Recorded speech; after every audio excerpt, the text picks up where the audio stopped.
Hello! Welcome back to my channel. ఈరోజు నేను చూపిచ్చేది నెయ్యి చేస్తున్నానండి. నేను యూఎస్‌లో నెయ్యి ఎక్కువ రోజులు స్టోర్ చేసుకోడానికి ఎక్కువగా ఒకేసారి ప్రిపేర్ చేసుకొని నేనైతే ఎలా చేస్తానో అనేది చూపిస్తున్నాను ఈ వీడియోలో. సో, నేను ఈ బటర్‌ని కాస్ట్‌కోలో తీసుకొస్తానండి. ఇట్లా ఫుల్ ప్యాకెట్స్ ఇలా 4 ప్యాకెట్స్ ఉన్నది అట్లా దొరుకుతది. చేసేసుకొని ఇలాంటి గ్లాస్ జార్‌లో పోసేసుకొని నేను స్టోర్ చేస్తాను. నేనిప్పుడు చేసే బట్టరు నాకు మినిమమ్ 6 మంత్స్ అయితే వస్తది. సో, నేను అందుకని ఒకటేసారి పెద్ద బ్యాచ్ అయితే నేను చేస్తానండి. అది ఎలాగా అంటే ఇప్పుడు ఈ ఇదేంటంటే ఇట్లా కాస్ట్‌కోలో ఇట్లా నాకు దొరుకుతదండి. ఇది కిర్క్‌లాండ్ బ్రాండ్ బటరు అన్సాల్టెడ్‌ది. సో, ఫస్ట్ దాన్ని నేను ఓపెన్ చేసేసిన తర్వాత మీకు ఎలా ఉంటది, ఏంటి అని చూపిస్తాను. చిన్న చిన్న క్యూబ్స్ లాగా కూడా ఇది ఉంటదనమాట. సో, మన డైలీ పర్పస్ లాగా అయినా వాడుకోవచ్చు. లేదా ఇలా నెయ్యికైనా సరే వాడుకోవచ్చు. వీటిలికి ఎక్స్‌పైరీ డేట్ అన్నీ ఉంటాయి. సో, దాని ప్రకారమే చూసుకొని నేను తెచ్చుకుంటాను. ఇదిగో నేను చెప్పినట్టు బటర్ క్యూబ్స్ ఇట్లా ఉంటాయండి. ఒక్కొక్క దాంట్లో 4 క్యూబ్స్ అయితే ఉంటాయి. అలాగా మొత్తం ప్యాకెట్‌కొచ్చేసి 4 ప్యాకెట్స్ ఉంటాయి. సో, దీన్ని ఇలా చక్కగా ఓపెన్ చేసేసుకొని ఇది పేపర్ అండి. ప్యాకింగ్. సో, ఓపెన్ చేసేసుకొని నేను ఇవన్నీ బౌల్‌లో అయితే వేసేసుకుంటాను. ఇవి నేను ఒకేసారి స్టవ్ మీదయితే పెడతానండి. వీటిలికి కూడా చాలా చిన్న చిన్న టిప్స్, ఎక్కువ కాదు. చిన్న చిన్న టిప్స్ ఉంటాయి. సో, అవి కూడా నేను చూపిస్తున్నాను. ఫస్ట్ ఈ బటర్ కరిగేంత వరకు నేను మీడియం టు హైలో పెడతానండి. బటర్ వన్స్ కరిగిన తర్వాత నేను మళ్ళీ చూపిస్తానది. ఇప్పుడేంటంటే ఈ బటరు ఫాస్ట్‌గా కరిగిపోవాలి. మాకిలా కొంచెం చల్లగా ఉంటది కాబట్టి, ఇది ఫాస్ట్‌గా కరగడానికి నేను కొంచెం మీడియం టు హైలో అయితే పెట్టుకోవడం అయితే చేస్తాను.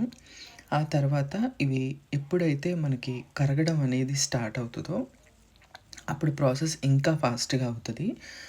నార్మల్‌గా ఇండియాలో వాళ్ళు లేకపోతే గ్యాస్ మీద పెట్టుకునే వాళ్ళకేంటంటే, అప్పుడు వరకే మంటుంటది. ఆ తర్వాత ఉండదు.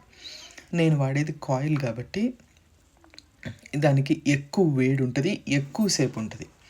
అందుకని నేను చూసుకొని వాడుకోవాలి. అందుకనే నేను నా ప్రకారమే మీకు నేను టిప్స్ చెప్తున్నాను. సో, ఇదేంటంటే వన్స్ కరిగిపోయిందండి. కరిగిపోయాక నేను మీడియం టు లోలోకి ఇంకా పెట్టేస్తాను.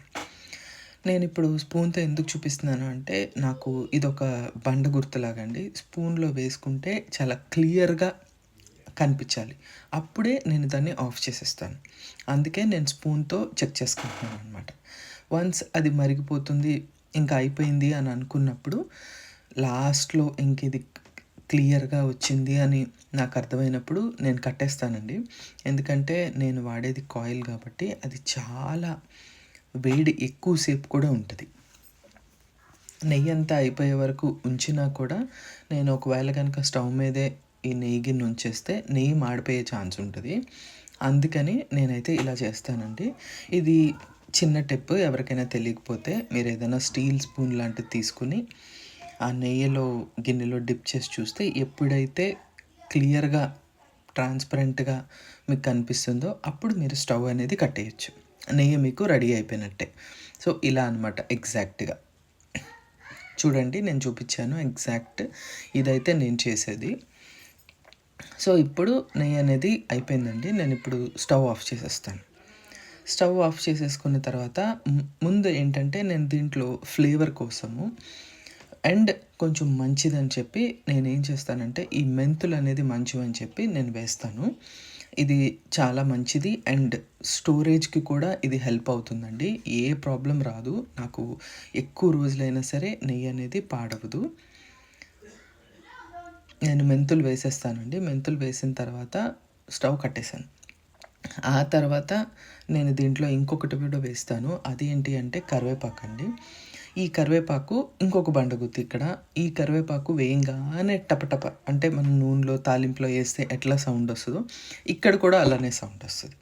సో, ఇది కూడా ఒక బండగుర్తనమాట తెలియని వాళ్ళకి. సో, మీ నెయ్యి రెడీ అయిపోయింది అని. ఇలా గ్యాస్ మీద చేసుకునే వాళ్ళైతే ఇలా కూడా చేసి చూసుకోవచ్చు. ఇప్పుడు అయిపోయింది కదండీ! ఇప్పుడు అయిపోయిన తర్వాత నేను దీన్ని బాగా చల్లారనిస్తాను. వేడి వేడిగా గ్లాస్ జార్‌లో స్టీల్ వాటిల్లో ప్లాస్టిక్ బాటిల్‌లో అయితే అస్సలు పోయొద్దు. అది అస్సలు మంచిది కాదు. అందుకనే కొంచెం అది చల్లారనిచ్చిన తర్వాత అప్పుడే నేను గోరువెచ్చగా ఉండేంత వరకే, మరీ చల్లారనివ్వను. చల్లారితే నాకైతే చిక్కబడిపోతదండి ఇక్కడ.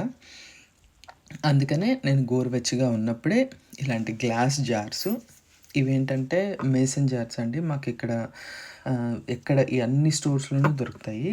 దీనికి మంచిగా సీలొచ్చి వస్తదనమాట ఈ గ్లాస్‌కి. అందుకనే నేనిది. లేదు అంటే మీరు స్టీల్ వాటిల్లో పోసుకోవాలనుకుంటే పోసుకోవచ్చు. నా దగ్గర అంత పెద్ద పెద్దవి ఉండవు. అందుకనే నేను ఇలా గ్లాస్ జార్స్‌లోకి పోసుకుంటాను. పోసుకునే ముందు ఫిల్టర్ చేసుకుంటాము. మనం అన్నీ చాలా వేసుకున్నాం కాబట్టి అవేమీ రాకుండా చక్కగా దీన్ని ఫిల్టర్ చేసేసుకుంటాం. ఫిల్టర్ చేసేసుకొని నేను ఒక నైట్ అంతా అలా బయటే పెట్టేస్తాను.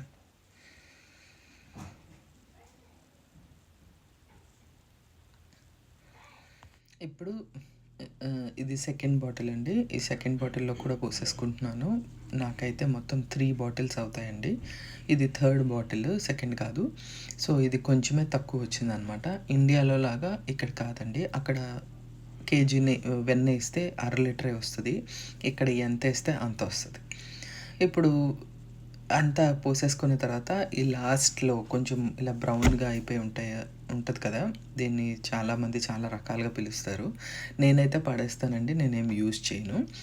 సో, ఇప్పుడు మన నెయ్యి అయితే నేను పోసేసుకున్నాను. నేను మీకు చూపించిన గ్లాస్ బాటిల్స్‌లో. ఇదేంటంటే నాకు గోరువెచ్చగా ఉన్నప్పుడే నేను పోసేస్తాను కాబట్టి, నేను చెప్పినట్టు రాత్రంతా నేను బయటే ఉంచేస్తాను.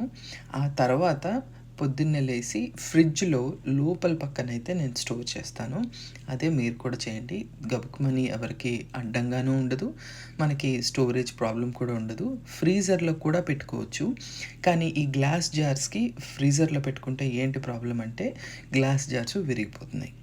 అందుకనే ఫ్రిడ్జ్‌లో వెనకాల పక్కన పెట్టుకుంటే ఎవరికీ అడ్డము ఉండదు. మనకి కూడా ప్రాబ్లమ్ ఉండదు. Thank you. Thank you so much for watching. Bye.